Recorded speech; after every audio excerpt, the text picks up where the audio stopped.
नमस्कार विद्यार्थी मित्रांनो, मी शुभांगी पवार तुमचं सहर्ष स्वागत करत आहे आपल्या आवड शाळेची या युट्यूब चॅनेलमध्ये। तर आपण आजच्या व्हिडिओमध्ये पाहणार आहोत अंकगणित व बुद्धिमत्ता यामधले काही क्वेश्चन्स। तर बघा, प्रत्येक स्पर्धा परीक्षेला असे काही प्रश्न येतात आणि आपण खूप कन्फ्यूज होऊन जातो की याचे आन्सर कसं लिहायचं। तर बघा, अजिबात टेन्शन घ्यायचं नाही, एकदम सोप्या प्रकारे तुम्हाला मी सांगणार आहे की याचं उत्तर कसं लिहायचं। एकदम सोपं आहे। तर बघा, जर चॅनेलवर अजून नवीन असाल तर चॅनेलला सबस्क्राईब करायला विसरू नका। व्हिडिओ अजिबात स्किप न करता शेवटपर्यंत नक्की बघा। तर बघा, इथं आपण उदाहरण घेतलेलं आहे वर्गमुळात 2, वर्गमुळात 2 आणि वर्गमुळात 2। तर असं बघितल्यानंतर आपल्याला वाटतं की बापरे, याचं उत्तर काय येत असेल। तर काहीही अवघड नाही याचं उत्तर।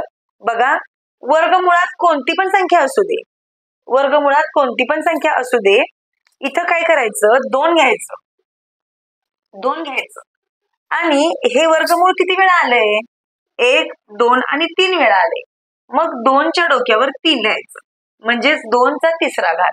तर 2 चा तिसरा घात किती येतो, 2 चा तिसरा घात 8 येतो। झालं इथपर्यंत।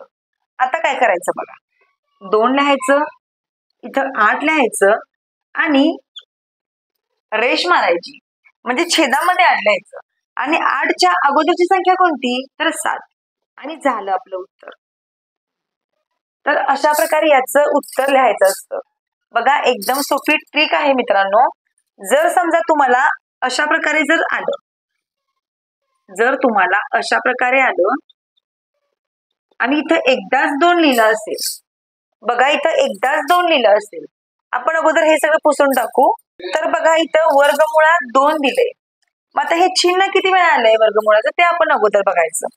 बघा, 1, 2, 3, 4 आणि 5 वेळा आले, म्हणजेच 2 चा 5वा घात, बरोबर, 2 चा 5वा घात। आता जर हे पण तुम्हाला येत नसेल की 5वा घात कसा काढायचा, तर 2 चा गुणाकार 5 वेळा करायचा। किती वेळा करायचा, 2 चा गुणाकार 5 वेळा करायचा। 1, 2, 3, 4, 5। बघा, बेदोनी 4, 4 दोन्ही 8, 8 दोन्ही 16 आणि 16 दोन्ही 32। 2 चा 5वा घात किती आला, तर 32 आला। आता काय करायचं, 2 लिहायचं, 32 लिहायचं, म्हणजे हे छेदामध्ये जाईल आणि 32 च्या अगोदर संख्या कोणती आहे, तर 31 आहे आणि हे झालं याचं उत्तर। तर अशा प्रकारे एकदम सोपं आहे। आपल्याला बघितल्या वाटतं की याचं उत्तर नेमकं काय असेल आणि किती अवघड असेल हे, पण काहीच अवघड नाही। तर बघा, जर तुम्हाला एक्झामला या प्रकारचे प्रश्न आले तर तुम्हाला एका सेकंदात तुम्ही याचं उत्तर लिहू शकता। आता आपण पुढचं उदाहरण बघूया।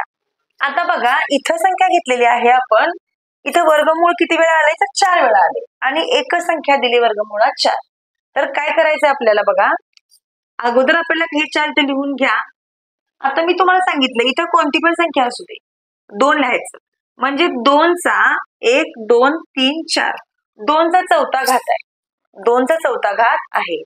मग 2 चा चौथा घात किती येतो, तर 16 येतो, 16 येतो। मग काय करायचं, 2 लिहायचं, इथं 16 लिहायचं आणि 16च्या अगोदर संख्या कोणती आहे, तर 15 आहे आणि हे झालं याचं उत्तर। तर अशा प्रकारे बघा, इथं कोणतीही संख्या येऊ दे मित्रांनो, तर त्याचं उत्तर तुम्ही अशा प्रकारे लिहायचं आहे। आता आपण पुढचं एक्झाम्पल बघूया। तर बघा, इथं आपण उदाहरण घेतलेलं आहे, इथं किती वेळा वर्गमूळ आहे, बघा 1, 2, 3, 4, 5, 6, 6 वेळा वर्गमूळ आहे। तर काय करायचं बघा, म्हणजे 2 चा 6वा घात, 2 चा 6वा घात, तर किती येतं 2 चा 6वा घात, 64 येतो। झालं। आता काय करायचंय बघा, 2 लिहायचं, 64 लिहायचं आणि त्याच्या अगोदर 63 लिहायचं, झालं आपलं उत्तर। तर अशा प्रकारे बघा, तुम्हाला अशा प्रकारचा कोणताही प्रश्न येऊ दे, तुम्ही त्याचे आन्सर अशा प्रकारे लिहायचं आहे। आता आपण शेवटचा एक लास्ट क्वेश्चन पाहणार आहोत। तर बघा, इथं आपण एक लास्ट एक्झाम्पल घेतलेला आहे।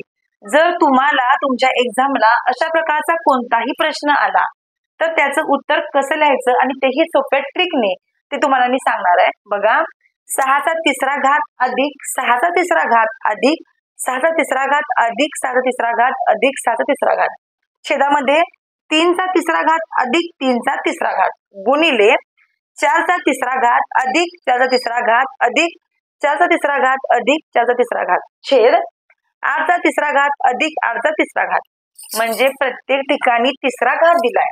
त्यामुळं आपण काय करायचंय बघा, तर बघा आता इथं काय केलंय, प्रत्येक वेळी तिसरा घात दिलाय. मग आता आपण ट्रिक काय वापरायची याला, इथं 6 आहे प्रत्येक ठिकाणी आणि 6चा तिसरा घात आहे. जर तुम्हाला एक्झामला तुमच्या जर सेम असं आला असेल, म्हणजे जर वरती पण सेम तोच घात आणि खाली पण तोच घात आला असेल, तर एक संख्या वाढून घ्यायची.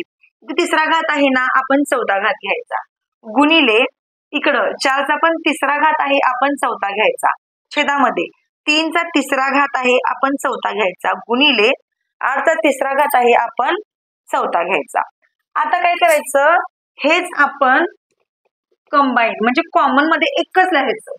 काय करायचं, 6 गुणिले 4 छेदामध्ये 3 गुणिले 8 आणि या कंसाचाच 14 घात लिहायचा.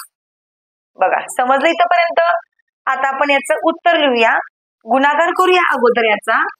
बघा साइन चौक झाले 24, त्यानंतर 8 त्रिक झाले 24, बरोबर.